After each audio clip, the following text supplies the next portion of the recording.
In the following 4 verses, Bhagavan is sharing the concept of Vedic socialism. It's a beautiful concept. Okay.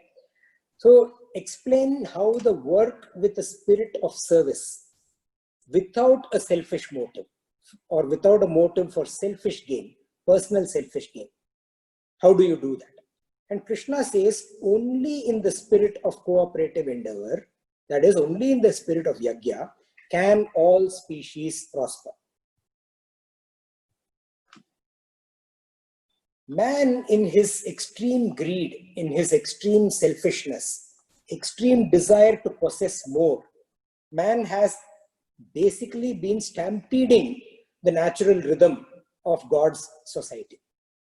And Bhagavan is going to talk about that aspect now. Sahayajna praja srishtva purovacha prajapatihi anena prasavishyadvam eshavo stvishta kamaduk. So Srishtva means having created. Having created what? Prajaha. Prajaha is humankind. And how did Bhagavan create? Sahayajna, along with the yajna spirit. The creation itself, humans didn't get created on their own. Humans are part of this humongous creation and of various elements other than human beings and the spirit of yajna. Sahayajna.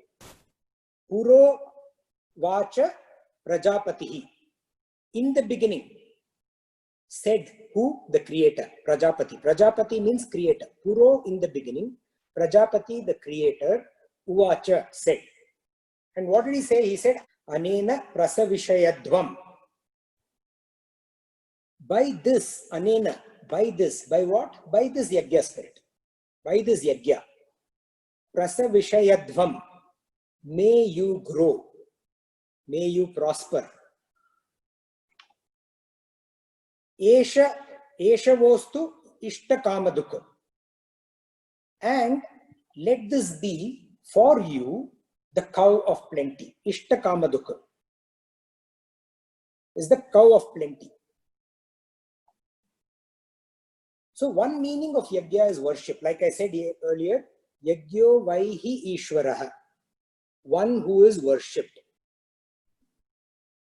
And the other aspect of yajna is sacrifice. So worship is for the Ishvara or the higher ideal, and the sacrifice is also for the higher ideal or Ishvara, which means both are the same. And there are 5 types of yajnas. We will quickly go through the 5 types of yajnas. This is important. Okay? The 5 types of yajnas are Deva yajna, Pitru yajna, Brahma yajna or Rishi yajna, Manushya yajna, and Bhuta yajna. We'll go through each one of them. Deva yajna means sacrifices made for deities. All of us know there are hundreds of thousands of deities in Hinduism, in what we worship, right? All elemental forces were conceived to be deities or devas in the Vedika period. All the elemental forces. The concept of one universal power, which is ever active, always active, in the world of phenomena, receiving names as appropriately connected to the multiple function that universal power is performing. So the universal power is ever active, and in its ever activeness it is performing various functions, and associated with those functions it gets names. Those are the names given to the devas, the deities.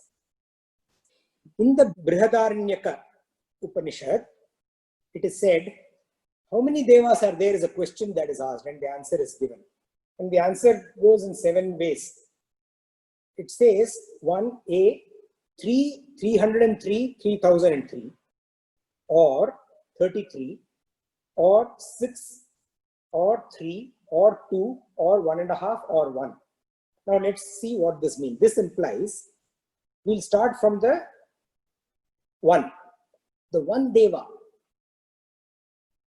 according to the function of that deva, manifests in 33 crore ways. 33 crore is 33 followed by 7 zeros. that those many deities are worshipped. This one Deva is Prana or Hiranyagarbha. And the Deva is called Brahman. The 1.5 Devas are Vayu, air. And Vayu is essentially plural. It's not singular. That's why 1.5. 1.5, why 1.5? More than one? That's because it moves around. Air is more than one. It moves around. And everything germinates and grows in it. The 2 Devas are Prana, which is vital air, and Anna, which is foodstuff. The 3 Devas are Prithvi, earth, Varuna, sky, and Dayu, or the heavens. For within them, all other Devas are comprehended. Within the Prithvi, earth, Varuna, sky, and the Dayu, or heavens. The 6 Devas are Prithvi, Varuna, Dayu, that is earth, sky, and heavens. Agni, fire, Vayu, air, Surya, sun are the other 3. And in between them, the entire universe is comprehended.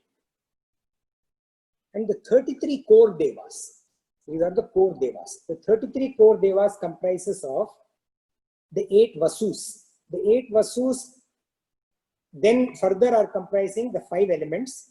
The 5 elements are Agni, fire, Prithvi, earth, Vayu, air, Jala, water, and Akasha, or space, or ether. These are the 5 elements. The 6th is the Surya, the sun, the Dayu, the heaven, and the Soma Nakshatra, or the moon and the stars. Those are the 8 Vasus. The second aspect of the 33 Devas are 11 Rudras. And these Rudras are personifications of the 10 kinds of pranas. And the 11th one is the mind intellect instrument. The 10 kinds of pranas and the mind intellect instrument, they together make the 11 Rudras. And the Rudras are responsible for the metabolic process of the physical being or the body. These are the ones that enable that IPO model that we talked about in the introductory session. You know, the input, process, output, where you perceive, you process it within your objective mind, move to the subjective mind, and then perpetuate. These are called Rudras because they cause grief when they leave. The process of their leaving is death. And it's a very, very tough, difficult process. And at that time, there is a lot of grief. That is the reason they are called Rudras. The next component is of the 33 deities or Devas is the 12 Adityas. The 12 Adityas are either the 12 months of the year, and they also represent attributes of social life. The next component is Indra, which is personification of thunder or electricity. And the final composition of the 33 Devas is Prajapati, the creator, the manifestation form of Brahma, the various aspects of Brahma that help manifestation happen. Later on in Bhagavad Gita, all of this is covered in more detail. It's very, very interesting. So this is Deva Yajna. Deva Yajna is basically the sacrifices made for the Devas. The next type of Yajna is Pitru Yajna. Pitru Yajna are sacrifices made for ancestors. Acquiring and passing on traditions of our ancestry. That is very, very important, especially for Indians today, because we are losing our ancestry. We have become so westernized in our ways and approach that we are not doing this Pitru Yajna at all. The third one is Brahma Yajna or Rishi Yajna.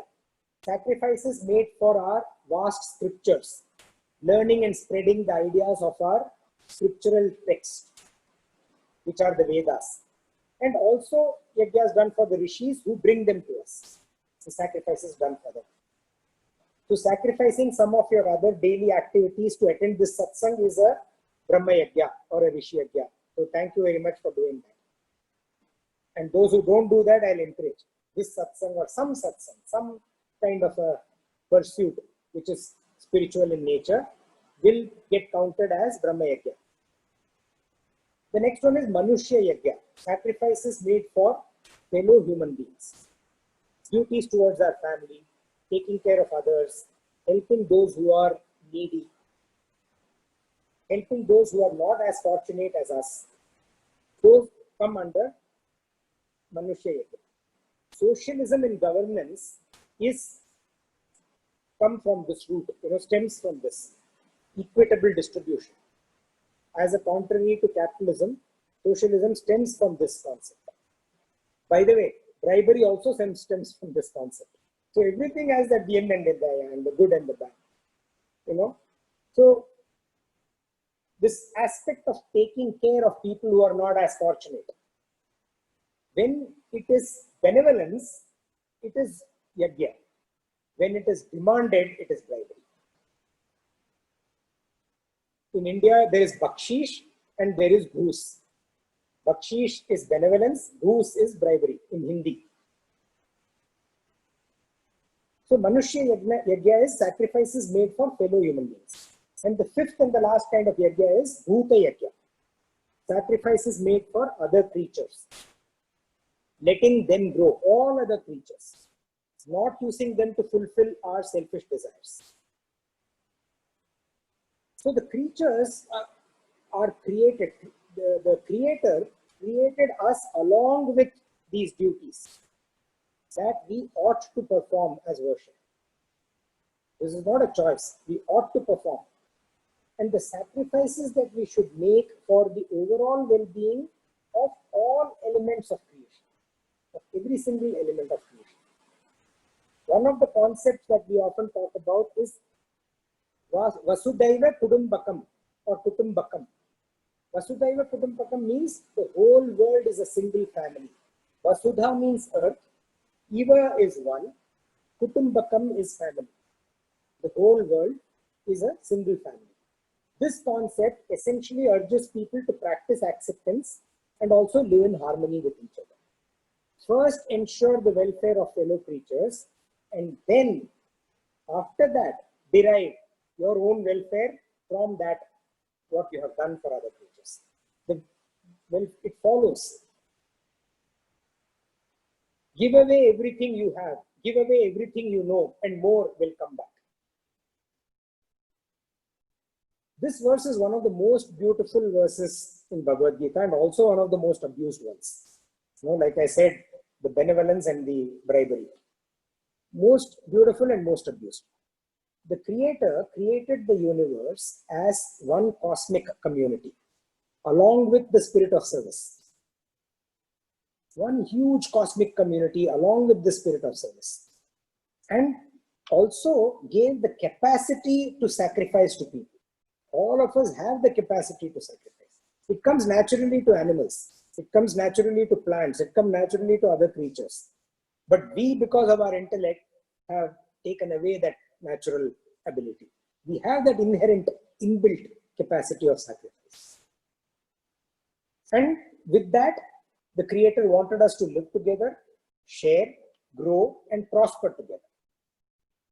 And we will see how he continues to expound on the same in the next verse. Devan bhavayatanena te deva bhavayantu vaha parasparam bhavayantaha shreya paramavapsyata. Devan bhavayatena. With this yajna spirit, may you nourish the gods. Bhava is spirit. Devan bhavayatena. With the spirit of sacrifice, may you nourish the gods. Te deva bhavayantu vaha. And may those gods nourish you in return. When we are saying gods here, it is universal. Reference of one, Deva Yajna, but remember it implies for all the 5 yajnas. So the same implies for Manushya, Bhuta, Pitru, every others. Parasparam bhavayantaha. In this way, mutually nourishing one another. Shreya param avapsyatha. You shall attain the highest goal, the highest good. Shreya. So in nature's law, not even for a single moment do elements of nature disobey. When there is perspiration, there is rain. It's raining now. It cannot disobey that. At some point in time, that change happens and it starts pouring. It is only man who disobeys and creates all the sorrows that the world is witnessing. And today I, made a promise to myself, I'm not going to talk about Corona. I uttered the word, I didn't want to. These affect not only man, but these affect other beings as well. This disharmony in nature is created by this egocentric and selfish desire approach of human beings. And when our behavior is perfect, God says, when our behavior is perfect, nature shall be perfect. Nature is nothing but a reflection of our own behavior. And the Lord actually commands nature, He orders nature. When humans cherish you, you will cherish them back. And nature follows it beautifully. We don't follow. We don't cherish.